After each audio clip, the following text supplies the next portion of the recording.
La Sainte Victoire, peinte 87 fois par Cézanne, la voici. Ses formes, ses couleurs et ses trésors fascinent toujours. Pour Delphine, la richesse de la montagne aixoise se trouve dans sa végétation. Avec Stéphane Cataneo et Antoine Verdier, deux jeunes naturalistes, elle part à l'assaut de cet emblème très mystérieux.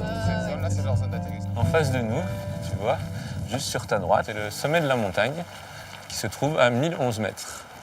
Et il continue de grandir parce qu'il est poussé en même temps par les Alpes et les Pyrénées. À ton avis, elle grandit de combien par an?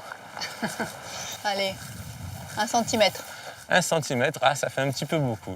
Alors non, il grandit en fait de 7 mm par an. Ce massif calcaire de 18 km de long et 5 km de large offre par son exposition, son climat et la richesse de son sol une flore exceptionnelle. 900 plantes à fleurs y ont été recensées. Parmi elles, toutes les épices mythiques de la Provence. Regarde, déjà, il y en a une qui m'intéresse immédiatement là. Alors on va en cueillir un tout petit peu, les jeunes pousses évidemment. Elle s'appelle la clématite petite flamme ou flammula. On l'appelle aussi le piment des garrigues. Donc je te conseille Piment juste... des garrigues. C'est une plante qui ne se digère pas très bien, qui se mange à toute petite dose. C'est juste pour le Tu vas côté mettre piquant qui est sur la intéressant. langue, Tu te tu le mets vas sur la mordre langue. doucement. Ouais. Et plus tu vas la mordre, plus la saveur piquante. Voilà, tu vas la mâchouiller Va un peu et après tu n'hésites pas à la cracher un peu. Il faut juste que tu fasses ressortir un petit peu ce côté piquant, comme ça tu vas voir.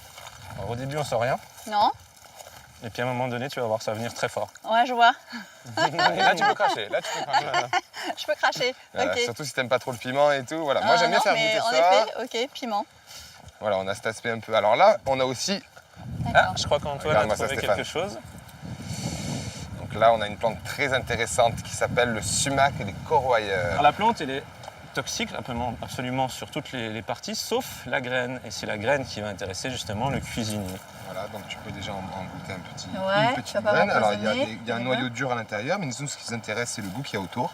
On en fait une épice qui est très utilisée sur le pourtour méditerranéen, qui porte le même nom, ça s'appelle le sumac. Il est très utilisé au Liban, en Arménie, en Turquie. Mais nous, on l'a jamais trop utilisé. C'est une épice oubliée, alors qu'elle est là, elle est partout. Des plantes oubliées, sauf par Antoine. Ancien chef cuisinier, il propose à Delphine d'improviser un aioli en pleine garrigue. Jaune d'œuf, huile d'olive, ail et une plante médicinale appelée hélicryse. C'est un curry végétal. Et ben regarde, moi je l'ai bien effrité. Puis voilà, on arrive à un résultat sympa en bien le mélangeant. Hop. Et ça maintenant, tu prends une petite crudité, une bonne petite sauce émulsionnée, bien aillée. Écoute, hein, c'est une grande surprise pour moi, une grande découverte, parce que je pensais pas qu'en allant dans la Sainte Victoire comme ça, on ferait un truc aussi. Et on Bon. est loin vraiment du thym et du romarin. Aux herbes de Provence, venez ajouter la randonnée.